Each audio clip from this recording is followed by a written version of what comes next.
여러분, 제가 이런 글을 읽었습니다. 신중하게 들어보세요. 이기적으로 살아야 된다. 누가 나 대신 살아주는 것도 아니고 다른 사람이 뭘 한다고 내가 행복한 것도 아니다. 그리고 이기적이라는 말이 나쁘다고 알고 있는데 사실 그렇지 않다. 초등학교 사회시간에 배우듯이 사회는 개인이 모여서 구성된다. 그러면 개인이 행복하고 건강해야 사회가 행복하고 건강해진다. 각자 본인만 잘 챙기면 된다. 자기가 행복하지 않으면 괜시리 남에게 짜증을 내고 시비를 걸게 된다. 이기적이라는 말의 사전적 의미는 자신의 이익만을 꾀하는 이란 뜻이다. 자기의 이익을 꾀하는 게 뭐가 나쁜가? 우선 내가 잘 돼야 남도 도울 수 있다. 하나 더 들어보세요. 초등학교 때부터 대학까지 사회 기준에 맞추기 위해서 열심히 공부했다. 지금으로 수능 1등급, 대학 4년 전액 장학금에 심지어 대학 조기 졸업까지, 국내 넘버원 S사의 입사를 시작으로 차량 네트워킹 글로벌 넘버원 회사까지 지금까지 15년간 회사 일을 내일처럼 회사가 요구한 일뿐만 아니라 끊임없는 회사의 성장을 위해서 열심히 달려왔다. 그래서 나름 이른 시기에 팀 리더도 해봤다. 그러나 결국 사내 정치에 휘말려 직무 해제 위기구나. 그런데 이런 현상이 비단 나에게만 일어나는 게 아니구나. 대기업에서 잘나가는 부사장 라인으로 온갖 지적을 하는 일, 실무 다 맡아서 하다가 설명도 없이 나가리 당하고, 오히려 무능한 팀장을 얻는 경우 10년 넘게 개인 삶을 포기하고 회사 일로 해외 출장만 다니다가 보직해임 되기도 하고, 온갖 쓰레기 같은 비즈니스 전략을 꿈은 이루어진다 수준으로 완성해줬는데 결국 팽당하고, 요즘 모든 회사가 이와 같으니 공평하고 공정한 결과를 어찌 기대할 수 있는가. 결국 묵묵히 열일하며 열심히 버텨봐야 결국 다 죽는다. 이왕 죽을 거 남은 인생은 나를 위해서 살아보자.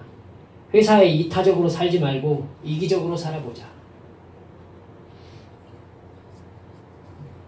어떤 분의 블로그 글입니다. 제가 하나님을 대상으로 살지 않는 삶이 어떤 삶인가 라는 부분을 기도하면서 이렇게 한번 읽어보다가 여러분과 함께 나눠야 되겠다 싶어서 옮겨왔습니다. 이 정도 되면 정말 이기적으로 자신을 위해서 살아야 될 것 같은 느낌이 들어요. 이런 이야기들을 써놓으면서 이기적이 되라고, 내가 행복해야 사랑도 베풀 수 있다고 말하는 책들이 서점가에서 베스트셀러입니다. 별로 글도 뭐 잘 쓰는 것 같지 않은데도 돈을 잘 벌더라고요. 맞는 말이라는 생각이 제법 드나 봐요. 이 세상에서 착하게 사는 사람들은 괜히 속된 이야기로 호구 소리를 듣는다는 것이죠. 여러분, 그도 그럴 것이지 착하고 정직하게 살라는 이야기는요, 이 세상에서는 너보다 돈과 힘을 많이 가진 사람에게 굴복해라, 그런 이야기인 경우가 많아요. 돈과 힘을 가진 사람들은 옳고 그름을 자기가 정한다는 개념을 가지고 있습니다. 여러분, 영화에서도 그러잖아요. 권력자는 누가 정의란 말인가? 내가 정하는 게 정이지. 이런 종류의 사고방식을 가지고 있습니다. 가진 사람들. 세상에서 돈과 힘을 가진 사람들은요, 대부분 자기가 하나님 되려는 죄성을 철저하게 실천하면서 살게 되어 있습니다. 하나님 될 수 있는 방법을 손에 쥐고 있으니까요. 그 사람들이 정한 옳고 그름의 기준에 불만 제기하지 않고 따르면 착하고 정직하고 성실하다는 평가를 듣습니다. 그러다가 여러분, 가진 사람들이 자기 이익에 도움이 되지 않으면 거침없이 자르죠. 착하고 성실하고 정직한 사람들은요, 그만큼 손해보게 되어 있는 것 같은 느낌을 주는 게 세상의 삶입니다. 왠지 말이 그렇지 않습니까? 착하고 정직하고 성실하다 하면은 좀 답답할 것 같은 느낌이 들죠. 우리도 어느새 그렇게 생각하고 있어요. 가진 사람들이 그런 사람들과 함께 일하려고 할 때에는요, 그 사람이 자기를 왕으로 우대해 줄 때뿐입니다. 그 사람에게서 왕으로 대접받을 때까지만 그 사람을 데리고 일하려고 하죠. 그렇기 때문에 가진 사람들은 절대 자기 밑에 사람에게 힘을 나누어주지 않습니다. 그 사람이 자연적으로 힘을 가지게 되잖아요. 그러면 잘나요. 자기가 하나님 되는데 방해되기 때문입니다. 여러분, 이러한 개념을 가지고 있는 그 사이에서 너무너무 갈등했던 사람이 바로 사울왕이라는 사람입니다. 저는 사울왕을 바라볼 때에 세상 사람이 세상의 마인드를 버리지 않은 채 하나님과 함께 있을 때 느끼는 마음의 갈등, 이 관점으로 사울왕을 한번 살펴보세요. 그럼 사울왕을 정확하게 보실 수 있습니다. 그냥 교회에서 그냥 여러분들이 들은 대로 사울왕 보면서 이 나쁜 사람 막 이런 식으로만 보시면은요, 사울왕을 진짜 보실 수 없어요. 여러분, 놀랍게도 사울왕을 보시면 보실수록 우리들과 너무너무 닮았다는 것을 느끼실 수 있을 거예요. 변화되지 않은 채 주님과 동행하는 삶의 불편함. 여러분, 이스라엘 왕은 누구예요? 하나님이에요. 이스라엘 왕은 하나님이십니다. 그렇기 때문에 인간 왕은요, 위임 왕이에요.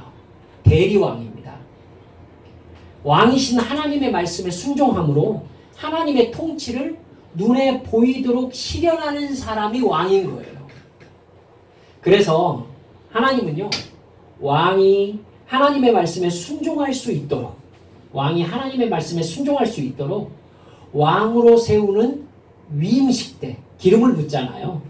기름을 부을 때 그 사람에게 하나님의 영을 부어주셨어요. 성령님이 그 사람에게 함께 임하셨어요. 하나님도 아세요. 뭐가 어려운 줄 알아요? 죄성으로 가득한 인간이 하나님의 말씀을 듣고 그 말씀대로 하나님의 통치를 실현한다는 것이 얼마나 어려운 일인지 하나님도 아신다고요. 그러니까 기름 부을 때 하나님의 영이 그 사람에게 함께 임하는 것입니다. 그래서 그 사람에게 죄에 대하여, 의에 대하여, 심판에 대하여 정확하게 알게 하시는 것입니다. 하나님의 뜻대로 순종하게 도와주시기 위해서. 그래서 이스라엘 왕은요, 언제든지 하나님께 간구하면서 하나님의 뜻을 구하면 하나님께서 선과 악과 심판에 대하여, 하나님의 뜻에 대하여 그 사람에게 지혜를 부어주시는 것이죠. 문제는요, 사울 왕처럼 자기가 위임왕이나 대리왕이 되기 싫다고 생각할 때 발생을 하는 거예요. 여러분, 우리가 함께 생각합시다. 그런 위치로 하나님께서 누군가를 세우셨다면, 하다못해 한 가정의 가장일지라도, 하다못해 한 아이의 엄마 아빠일지라도, 어떤 사람에게 자기가 영향을 끼칠 수 있는 위치가 되었을 때에는요, 다른 사람들보다 더 그 대상에게 내가 하나님 되려는 욕망이 강하게 나타날 수밖에 없는 죄성이 나에게 있다는 걸 인식하셔야 돼요. 인식하셔야 돼요. 저는 하나님의 영에게 붙잡히지 않으면 틀림없이 여러분에게 하나님 노릇하려고 할 거예요. 제가 성령께 붙잡히지 않으면요, 틀림없이 제 가정에서 제 마음대로 제가 원하는 위치에서 나를 위해 존재하게 아내와 아이들을 위치시키려고 할 거예요. 그게 제 욕망이에요, 여러분. 여러분의 자녀에게 여러분이 성령 충만하지 않으면은 여러분의 자녀가 여러분이 원하는 대로 되기를 바라는 하나님 되고자 하는 욕망에 여러분 사로잡힐 거예요. 이게 인간의 죄성이에요. 그렇기 때문에 하나님께 우리는 늘 내가 하나님이 되려는 죄성이 틈탈 때 주님 깨닫게 해주시옵소서. 주님, 내가 그 순간 하나님의 영에 붙잡힌 게 아니라 내 옛사람의 욕망에 붙잡힌 상황이라는 것을 제가 즉시 깨닫게 해주시옵소서. 하나님 앞에 언제든지 깨어 기도할 수 있어야 됩니다, 여러분. 그리고 나에게 임재하신 하나님의 영, 성령님의 인도하심을 받아야 되는 것입니다. 날마다 기도로 깨어 있어서 죄에 대하여, 의에 대하여, 심판에 대하여 올바른 영적인 지식을 가지고 있어야 돼요. 자신이 영의 사람인 걸 늘 인식하면서 영의 행위들, 영적인 사람으로서의 행위를 해 가야 된다고요. 그럴 때 하나님은 그의 통치를 통해서 하나님의 사랑과 은혜를 하나님의 백성들에게 베풀어 주시는 겁니다. 제가 성령께 붙잡혀 있을 때에 저를 통해서 하나님의 말씀과 은혜가 여러분들에게 전달되어지는 것이죠. 여러분들이 가장으로서 여러분들에게 성령께 붙잡힌 여러분들의 영적 생활이 유지되어야 여러분의 가정의 자녀들, 여러분을 통해서 하나님을 경험하고 하나님의 은혜와 복을 경험하게 되는 것입니다. 여러분, 직장에서 여러분들이 상사이십니까?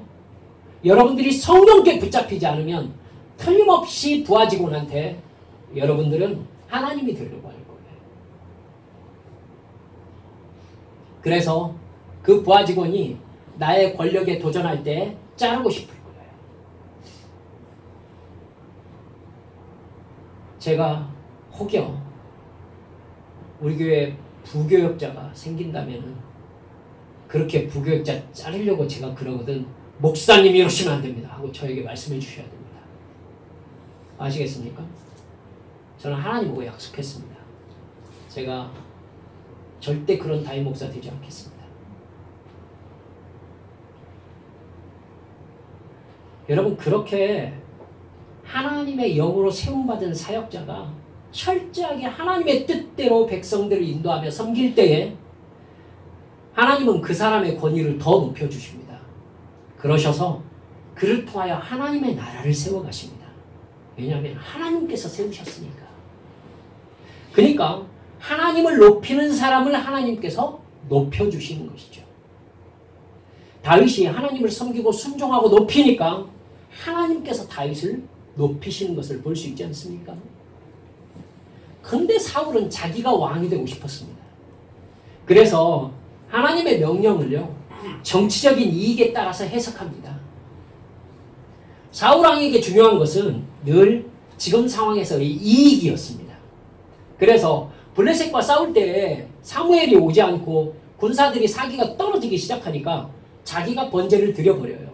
이게 잘못된 것이라는 걸 사울 왕이 몰랐을까요? 알았습니다, 여러분. 알았어요. 알았지만 사울 왕에게 중요한 건 지금 상황이에요. 지금 상황. 지금의 이 위기를 어떻게 해서 모면해 볼까? 사울 왕을 가만히 보면은요, 새 가슴이에요. 가슴이 콩닥콩닥콩닥 해가지고 참을 수가 없어요. 아말렉과의 전쟁에서도 마찬가지죠. 하나님께서 아말렉과 헤렘 전쟁을 명령하시잖아요. 그런데 그는 자기의 정치적 이익을 위해서 전리품 전부 다 가져옵니다. 그리고 아말렉 왕 아각을 사로잡아 옵니다. 그리고 백성들 앞에서 공개 처형하려고 마음먹습니다. 왜요? 그게 자기의 정치적 이익이 되니까요. 그런 사울왕을 하나님께서 포기하십니다. 여러분, 사울왕이 왜 그렇게 생각했을까요? 사울왕은요, 하나님과의 관계성 속에서 자기를 생각하지 않아요. 하나님께 붙잡힌 사람이 아니에요. 성경님은요, 끊임없이 사울왕에게 뭐라고 하느냐면 너는 하나님의 종이다. 너는 위임왕이다. 하나님의 뜻대로 행동할 때 너를 하나님이 책임지신다. 여러분, 이런데 사울왕은 그걸 믿을 수가 없는 거예요. 내 인생은 내가 만들어가는 거예요. 그런데 그런 사람에게 권력이 쥐어졌어요. 그럼 무슨 상황이에요? 이 나라의 왕은 나다. 이 나라 모든 백성은 나에게 복종해야 한다. 내 나라에서 옳고 그름은 내가 정한다. 나보다 더 영향력 있는 사람은 다 제거되어야 한다. 이게 사울왕의 생각이었죠. 그러니까 다윗이 10년 넘게 쫓겨다녀야 했던 것입니다.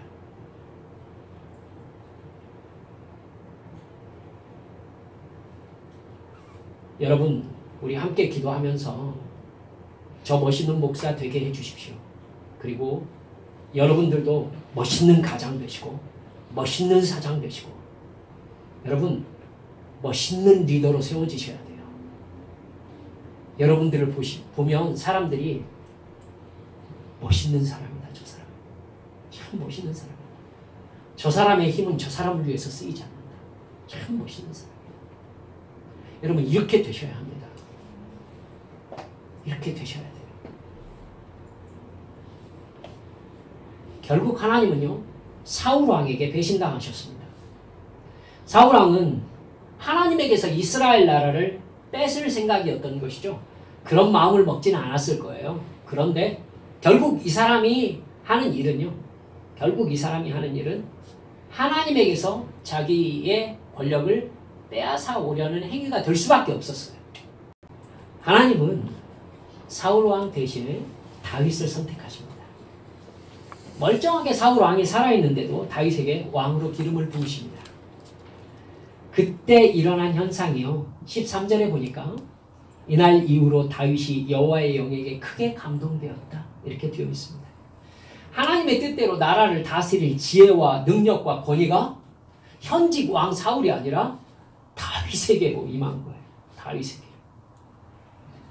그 결과 문제는 다윗에게가 아니라 사울에게 심각하게 일어났어요. 14절 보세요. 여호와의 영이 사울에게서 떠나고 여호와께서 부리시는 악령이 그를 번뇌하게 하였다. 이렇게 되어 있습니다. 여러분 하나님이 악령을 사울에게 보내셨다는 뜻인가요? 그럼 뭐예요? 악령이라 할지라도 하나님의 통치 아래 놓여 있다는 뜻입니다. 그래서 여러분 성경을 보시면 부리신다라는 말이 작은 글씨로 써 있을 것입니다.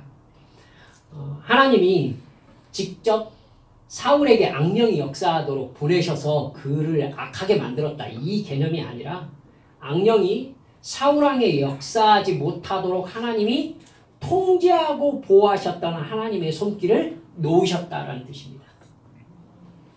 무슨 상황이 영적으로 벌어졌는지 아시겠죠?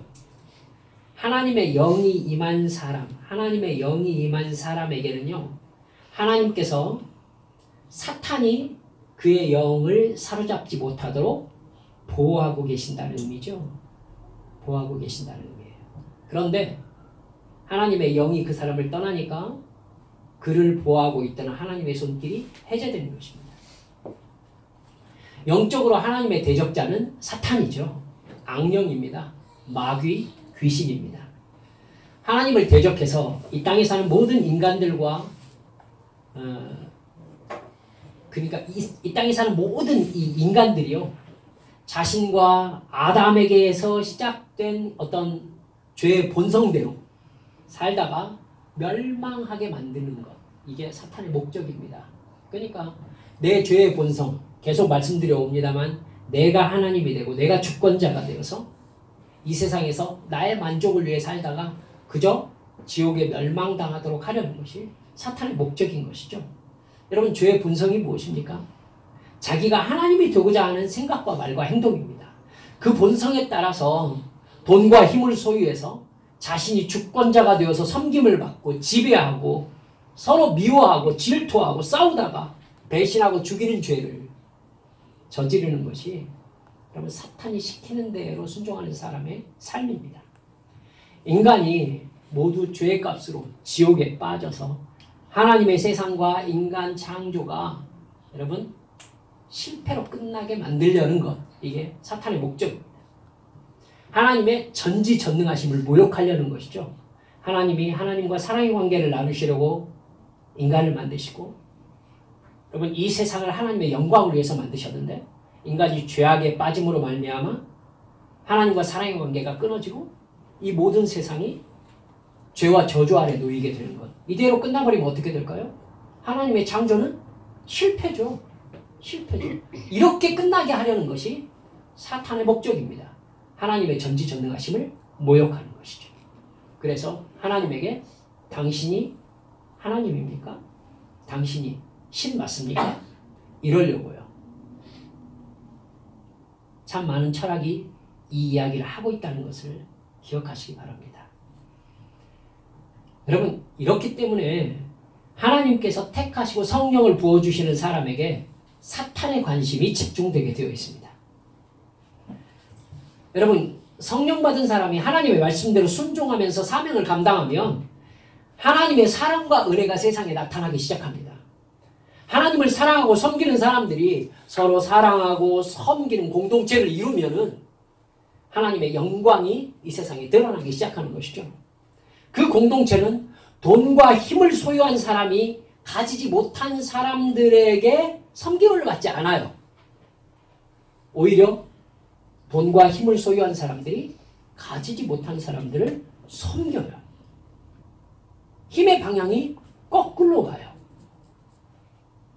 고아와 과부와 가난한 자와 나그네를 섬기는 도구가 되는 거예요. 돈과 힘이.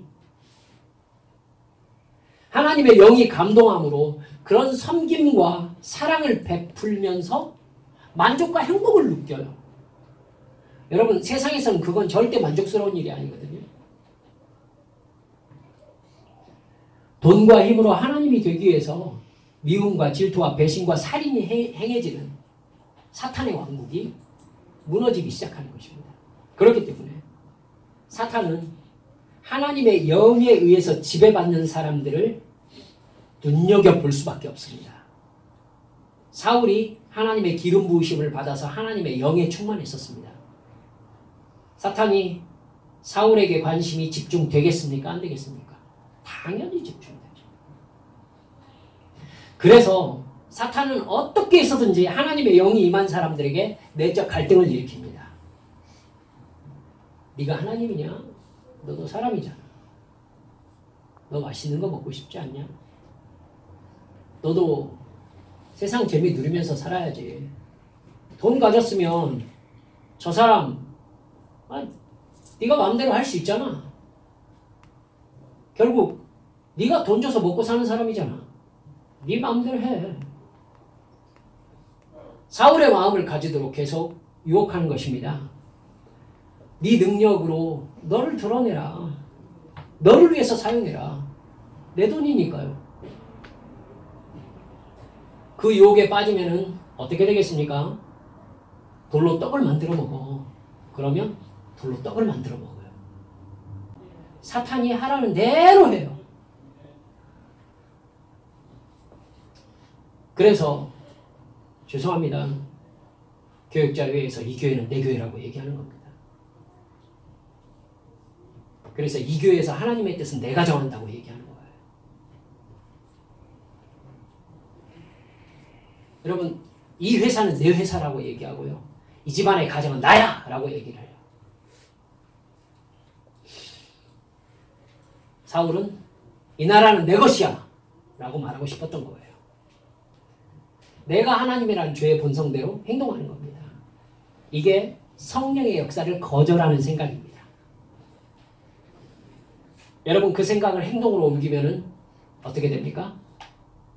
사울이 다윗을 죽이려고 쫓아다녔던 행동을 똑같이 하게 되는 것입니다. 그렇게 성령을 거절하면 그 사람에게 성령님의 역사가 소멸됩니다. 성령님은 인격의 하나님이시기 때문에 강제로 그 사람을 점령하지 않습니다. 그렇기 때문에 성령님께 불순종하면 성령님은 그 사람 다리몽둥이를 분질러서 순종을 시키시는 게 아니라 놓으십니다. 놓으십니다. 데살로니가전서 5장 19절을 보면 사도 바울이 성령을 소멸하지 말아라 이렇게 부탁하고 있습니다. 성령의 역사가 소멸되면 어떻게 됩니까? 말씀드렸듯이 하나님의 보호 조치가 해제됩니다. 사울처럼 되죠. 성령님께서 그 사람과 함께 계실 때에 그가 성령님의 감동하신 대로 순종할까봐 그 사람의 영적 틈만 노리고 있던 사탄이 여러분 그 사람에게 강하게 역사하기 시작하는 것입니다. 누가복음 11장 26절을 보면요 이렇게 나와요. 더러운 귀신이 자기가 낳은 인간에게 돌아왔는데 그 집이 청소되고 수리된 것을 보고 자기보다 더 악한 귀신 7을 데리고 들어가서 거함으로 그 사람이 예전보다 훨씬 더 심한 형편이 되었다. 이렇게 기록되어 있습니다. 여러분, 주님을 만나면은 주님께 감동되어 있는 순간만큼 마음속에 죄가 떠나죠. 죄의 욕망이 떠나요. 그 상태에서 하나님의 역사하심을 거절하면요, 마음이 청소된 상태에 악한 영의 복귀 증상이 일어나는 것입니다. 그러면 여러분, 주님 만나기 전보다 마음이 청소되어 있을 수밖에. 그러니 귀신이 더 악한 귀신 7을 데리고 들어가서 그 사람이 예전보다 훨씬 더 나쁜 상태가 된다라는 말이 실제로 여러분 이루어지는 걸 경험하시면 안 돼요, 여러분. 경험하시면 안 됩니다. 하지만 여러분 주변에 혹여 그런 일이 경험되시거든 그런가 보다라고 생각하시면 됩니다. 그 사람이 하나님의 사명을 감당할 수 있도록 임하였던 지혜가요, 사라집니다.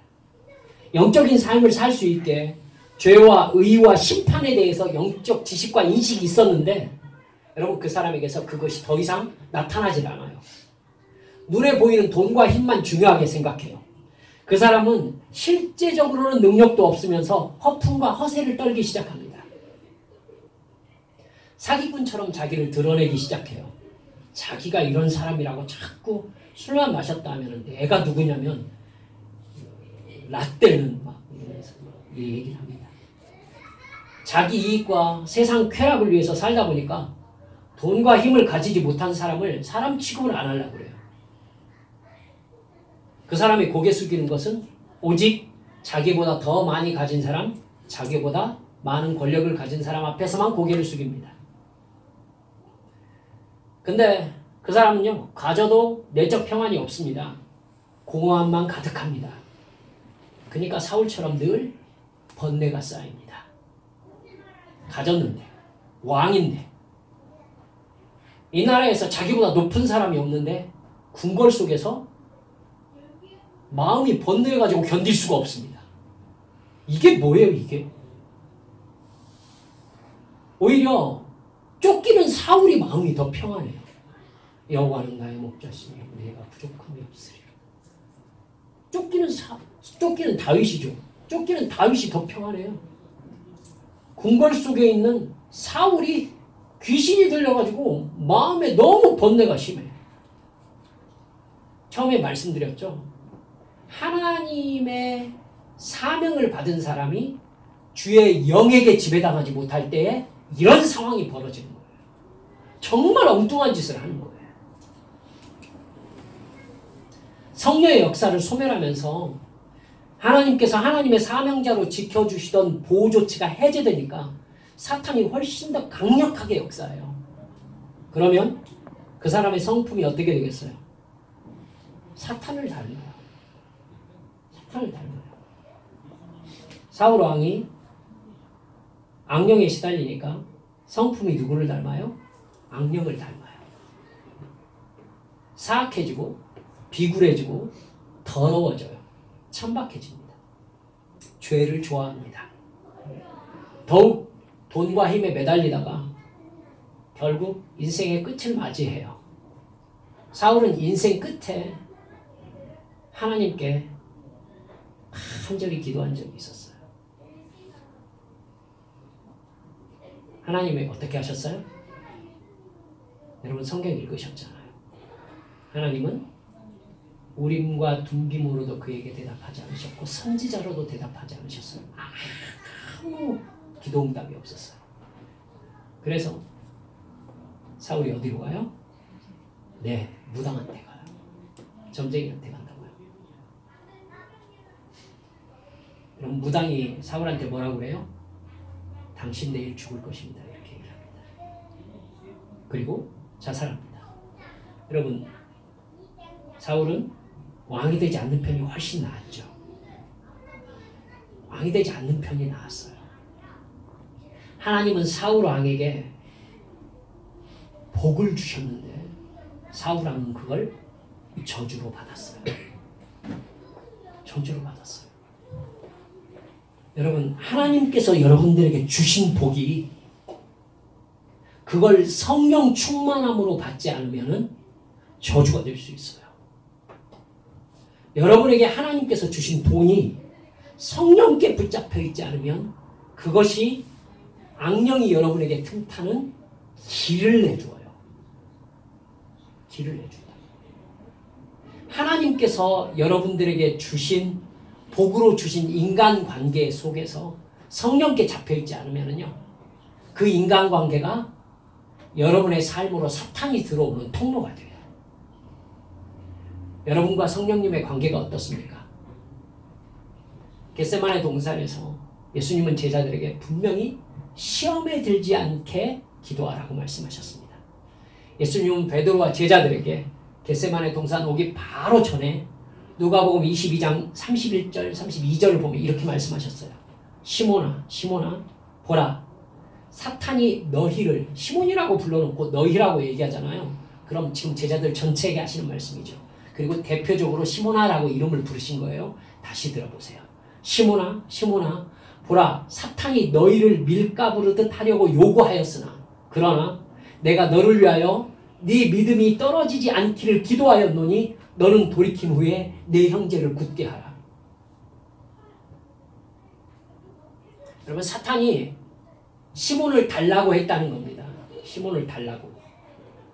시몬을 밀가부르듯 하려고 하겠다는 것입니다. 거기에 너희라는 말씀을 쓰셨잖아요. 시몬을 비롯해서, 베드로를 비롯해서 제자들이 모두 다 예수님을 버리고 사탄의 시험에 빠질 것을 말씀하신 거예요. 그리고는 베드로에게 특별히 부탁을 한 겁니다. 너는 사탄의 시험에 빠지지 않기를 내가 기도했다마는 빠질 거다. 돌이킨 후에 제자들을 바로 세워다오. 그리고는 겟세마네 동산으로 데리고 가셔서 뭐라고 하셨느냐면 시험에 들지 않게 깨어 기도해다오 이렇게 말씀하신 거예요. 그 다음 어떻게 됐죠? 제자들 하나같이 모두 다 잤어요. 그리고 예수님만 땀이 땅에 떨어지는 핏방울처럼 되도록 하나님 앞에 기도하셨습니다. 천사들이 나타나서 예수님의 기도를 도왔죠. 히브리서 5장 8절을 보니까 그가 하나님의 아들이시면서도 받으신 고난으로 순종함을 배우셨다 이렇게 나옵니다. 예수님은 철저하게 자기 육체를 하나님의 뜻에 복종시킨 겁니다. 예수님도 성령 충만을 받으셔서 그 성령님의 인도하심을 따라 철저하게 하나님의 뜻에 복종하셨습니다. 우리도 마찬가지입니다. 사울처럼 되지 않으려면 철저하게 하나님의 뜻에 내 육체를 쳐서 복종시켜야 됩니다. 성령님의 지배를 받으셔야 됩니다. 예수님께서 우리에게 사랑하는 딸아, 사랑하는 아들아, 시험에 빠지지 않게 깨어 기도하라 이렇게 말씀하시는 소리가 딱 들리거든. 여러분, 겟세마네 동산을 딱 생각하셔야 돼요. 사탄이 내 영혼을 무너뜨리려고 지금 네 곁에 와 있다 이 얘기예요. 제자들은 그 겟세마네 동산에서 3번이나 예수님이 깨우셨는데 끝까지 잤어요. 예수님이 오셔서 제자들이 자는 모습을 마지막으로 보니까요, 제자들이 뭐라 할 말을 찾지 못하였다라고 나와요. 너무 부끄러웠던 거예요. 너무 민망했던 거죠. 예수님 얼굴을 보기에. 그때 무슨 일이 벌어집니까? 가룟 유다가 사람들과 같이 올라옵니다. 예수님이 제자들에게 뭐라고 그래요? 자고 쉬어라. 이제 어둠의 때다. 이렇게 말씀하십니다. 주님은 영적으로 상황을 계속 보고 계시고 제자들은 육적으로 계속 반응하고, 그러니까 잘 수밖에 없어요. 이렇게 영적인 사람이 육적인 욕망에 빠져서 영적으로 깨어있지 못하면 사울처럼 내 마음과 가정과 관계와 삶이 사탄의 놀이터가 되는 거예요. 사탄의 놀이터가 되는 거예요. 죄와 사망의 감옥에 갇혀요. 그 안에 계속 있으면 죄에 중독돼요. 그리고 사탄을 닮아가요. 성격이 사탄을 닮습니다. 맥스 루케이더라는 미국의 작가가, 기독교 작가인데 이렇게 말했어요. 하나님은 당신이 있는 모습 그대로 받아주십니다. 그러나 받으신 후에는 하나님이 결코 있는 모습 그대로 놔두지 않으십니다. 저는 이 말씀이 참 은혜가 됩니다. 하나님은 우리의 모든 걸 있는 모습 그대로 다 받으십니다. 하지만 절대로 그 있는 모습 그대로 놔두시지는 않습니다. 하나님께서는 내 안에 계신 성령님이 내 생각과 말과 행동을 완전히 점령하실 때까지 내 안에 죄를 계속 드러내십니다. 그걸 경험하셔야 돼요. 성령님께서 나를 완전히 사로잡으실 때까지 나는 계속 뭘 느끼느냐면은 내가 얼마나 악한가, 내가 얼마나 더러운가, 내가 얼마나 추접스러운가, 내가 얼마나 죄로 가득한가, 이걸 계속 느끼게 돼 있어요. 그래서 십자가 앞에서 회개하고 울고 또 우는데 또 죄가 생각나고 또 똑같은 죄를 짓는 나를 발견하게 하세요. 그래서 성령님께서 나에게 반복해서 말씀하세요. 얘야, 너는 소망이 없다. 옛사람을 쳐서 죽여라. 옛사람을 쳐서 죽여라. 그러면 그 네 모습이 죽은 자리에 내가 나의 모습을 드러내마. 나의 모습을 드러내. 자녀들 앞에서 하나님 되지 마시고요. 여러분 자기를 쳐서 복종시켜보세요. 그러면 여러분에게서 자녀들에게 하나님의 통치가 드러나요. 목사가 교회에서 여러분을 위해서 기도하며 눈물을 흘리며 나를 쳐 복종시킬 때 저를 통해서 성령님의 역사와 평안의 복이 여러분에게 임하시는 겁니다. 사랑하는 여러분들, 그때에 사탄은 나에게 강력하게 저항하면서 그럴 필요 없다고 다 사람 사는 곳이 다 똑같다고 이렇게 얘기하면서요 그냥 나의 죄성대로 움직이라고 계속해서 얘기해요. 그 음성을 여러분 들으셔야 돼요. 들어야 저항할 수 있어요. 사탄은 여러분들을 세워줘요. 성령은 세워주지 않아요. 성령은 여러분을 죽으라고 해요. 죽으라고 한다고. 그래서 고통스러워요. 성령님의 음성을 따르는 게 고통스러워요. 여러분, 다윗을 하나님께서 왜 10년 동안 그렇게 확 밀어붙이셨겠어요? 내일을 알 수 없는 죽음의 상황에 왜 밀어붙이셨겠어요? 자기를 죽여야 되기 때문이에요. 온전히 하나님만 믿고 의지해야 되기 때문이에요. 똑같아요. 너무너무 힘들어요. 그게 포기하고 싶어요. 근데 그 하나님의 손길, 나를 죽이시려는 성령님의 손길에 나를 맡기셔야 돼요. 맡기셔야 돼요. 그래서 주님 앞에 뭐라고 하셔야 되느냐면 복을 주시옵소서가 아니라 죽여주시옵소서 이렇게 말씀하셔야 돼요. 주여 나를 죽여주시옵소서. 내가 이렇게 죄 있는데요 주님. 나를 십자가에 못 박아 죽여주시옵소서. 난 죽어야 합니다 주님. 아직도 못 죽었습니다 주님. 이렇게 주님 앞에 계속 나아가셔야 돼요. 그래서 내 입으로 욱하고 나오는 이 소리 다물을 줄 아셔야 되고요.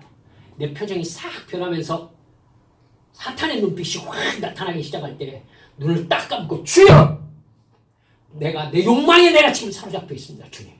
나를 죽여주시옵소서. 이러셔야 돼요. 이렇게 해서 나를 죽여버릴 때에 성령님께서 내 안에 나를 확 붙잡으셔서 성령의 성품이 나타나게 역사하기 시작하시는 거예요. 그렇게 나타나기 전에 뭐부터 하셔야 된다고요? 자기 부인부터 하셔야 된다고요. 자기 부정부터 하셔야 돼요. 주님, 이런 나는 죽어야 합니다.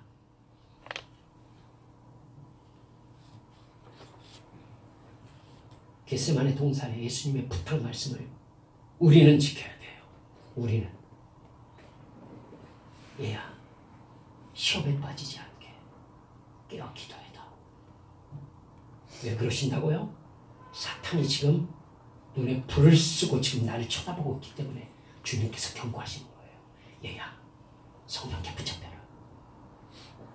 사탄이 너에게 확 쳐들어오면 네 눈빛이 바뀔 거야.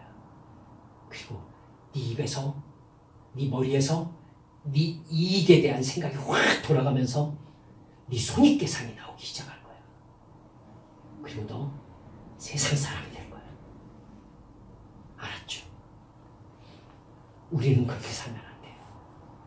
그래서 우리도 세상 사람과 똑같이 이기적으로 살아야 돼. 누가 나 알아봐 주는데. 이러지 마셔야 돼요. 왜요? 우리는 대상이 있어요. 우리 삶을 인도하시는 주인이 있어요. 사울은 자기가 주인이었지만, 그래서 갈 바를 모르고 헤맸지만, 우리는 우리의 삶을 저 천국까지 인도하시는 성령님이 우리와 함께 계세요. 그러니까 그 성령님을 붙잡고 기도하며 따라가기만 하면 성령님께서 우리를 살리세요. 성령님께서 우리를 죽이실 때는요, 거기서 죽어요. 거기서 죽어요. 우리의 진짜 삶은 어디에서 시작돼요? 천국에서 시작돼요. 여기는 진짜 삶이 아니에요. 여기는 칭의만 가지고 있잖아요. 의롭다고 칭해 주셔서 내가 죄를 지어도 주님께서 봐주시는 상황이잖아요. 그 나라에서는 진짜 의롭게 될 거예요. 그 나라에서는 죄도 안 지을 거예요. 죄 짓고 싶은 마음조차 없을 거예요. 그래서 그 나라를 가고 싶어. 그 나라를 그래서 사모하는 거예요. 지금은 주님의 얼굴과 얼굴을 대하여 보지 못하지만 우리가 그 나라에 가면 주님의 얼굴과 얼굴을 대하여 볼 거예요. 그러니까 이 나라에서 잘 먹고 잘 살려고 하지 마세요. 이 나라에서는 죄와 싸우려고 마음먹으세요. 성령님께 붙잡히려고 마음먹으시라고. 알았죠? 기도합시다. 우리 한빛 가족들 정식 기도 시간을 지키고 있어요. 성경책을 읽고 묵상하고 있어요. 여러분, 주님과 약속을 지키세요. 성령님의 지배를 받아서 영적으로 강한 사람이 되세요. 그래서 시험을 물리칠 뿐만 아니라 다른 사람에게 임한 사탄과 귀신의 역사까지 물리칠 수 있는 영적인 권세자로 세워지세요. 여러분, 그걸 소망하세요. 그래서 사탄이 나타나는 것만 보면은 어쩔 줄 모르는, 그래서 지가 알아서 지 정체를 드러내고 마는 그런 영적인 권세자로 세움받아야 돼요.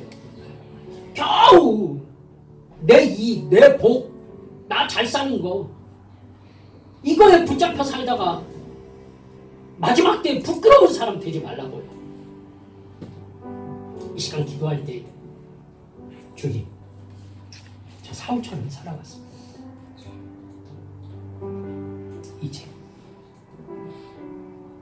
이제 우리 주님 앞에 나아가서 나 복 주세요가 아니라 나의 옛사람을 죽여주시옵소서 간구할 것이오니 성령님 저를 다루어 주시옵소서.